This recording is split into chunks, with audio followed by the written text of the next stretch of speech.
Today, we will delve into NULS governance, exploring how NULS enthusiasts can actively engage in the decision-making process through participation and voting. In this video, we have covered how a governance proposal takes place on NULS. The content includes NULS participation and governance, the NULS community constitution, voting rights, council, and voting. First of all, let's talk about what the community governance tool is. The community governance tool is a decentralized product based on the NULS smart contract. This tool enables each NULS holder to exercise their voting rights and participate in the NULS community's development and growth decision-making process. Now, let's discuss the NULS community constitution. The community constitution introduces the governance structure, organizational structure, and operational mechanisms of the NULS community and foundation, including the community fund. There are 3 pillars to NULS governance. Voting rights.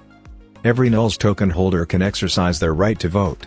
Every 1 NULS is equal to 1 vote. Community members should fully understand the operating mechanism of the NULS community, the council, proposals, rules, and more, and actively participate in the decentralized governance process of NULS. Voting is crucial to the development of NULS, so please vote often and responsibly. The council. The NULS Community Council is a member organization composed of NULS holders who together execute the foundation management regulations on behalf of the NULS Foundation and the NULS global community. The council is elected by a community vote, which represents the interests of the global community and promotes community advancement and growth throughout the world. Currently, there are 5 NULS council members: Reaper Ran, Stephen, Lynn, Niels, and Bertsek. Let's talk about how the proxy voting system works. Anyone can delegate their voting rights to an agent who will vote on their behalf. Any NULS user can be an agent.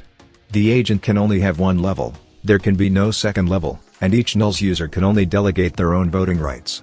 The agent can be revoked at any time, and the voted votes are also revoked, in progress voting. Now, onto the voting process. Any NULS holder can create a proposal and participate in the NULS voting process. Proposals are reviewed by the councilors and then opened for public voting. The passing of a NULS proposal involves 3 stages.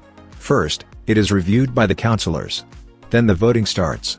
Once the deadline passes, it proceeds to the execution process, but it can be abandoned if the number of votes is insufficient. Proposals can apply for funding, suggest technology and development changes, add contributor roles, or request the withdrawal of various contributor roles.